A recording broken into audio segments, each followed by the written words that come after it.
Hi friends, ഇന്നൊരു വാട്ട ഈറ്റിനിടെ കണ്ടാലോ? അപ്പോൾ രാവിലെ എണീറ്റ് വന്നപ്പോൾ ഭയങ്കര വിശപ്പുണ്ടായിരുന്നു കേട്ടോ. കാരണം രാത്രി ഒന്നും കഴിക്കാത്തത് കൊണ്ട് തന്നെ നല്ല വിശപ്പുണ്ടായിരുന്നു.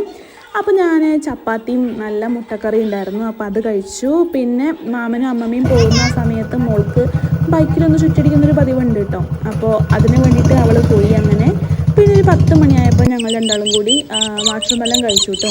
അപ്പോൾ വാട്ടർമെലൺ കഴിച്ച് പിന്നെ ഒരു മണി 1:30 ആയപ്പോഴാണ് ലഞ്ച് കഴിക്കുന്നത്. ലഞ്ചിന് നല്ല നെയ്ച്ചോറും അതുപോലെ ചിക്കൻ കറി ഉണ്ടായിരുന്നു കേട്ടോ. നെയ്ച്ചോറ് ചെറുതായിട്ടൊന്ന് വേവ് കൂടിയോ എന്നൊരു സംശയം, അല്ലാതെ വേറെ കുഴപ്പമൊന്നും ഉണ്ടായിരുന്നില്ല. അപ്പോൾ അതൊക്കെ കഴിച്ച് നീലൊരു ഉറക്കമൊക്കെ ഉറങ്ങി. ഒരു 4 മണിയായപ്പോഴാണ് കേട്ടോ എണീറ്റതവൾ. അപ്പോൾ അവൾ എണീറ്റ് കഴിഞ്ഞതിന് ശേഷം ഞങ്ങൾ വീണ്ടും മുന്തിരിയും അതുപോലെ തന്നെ വാട്ടർമെലനും കഴിച്ചു. പിന്നെ രാത്രി ഞാൻ വേറെ ഭക്ഷണമൊന്നും കഴിച്ചില്ല കേട്ടോ. ഒരു 7 മണിയായപ്പം 2 ബുൾസൈ കഴിച്ചു, അതല്ലാതെ വേറെ ഒന്നും കഴിച്ചിട്ടുണ്ടായിരുന്നില്ല. അപ്പോൾ ഇന്നത്തെ ഡേ അത്രയേ ഉള്ളൂ. ടാറ്റാ.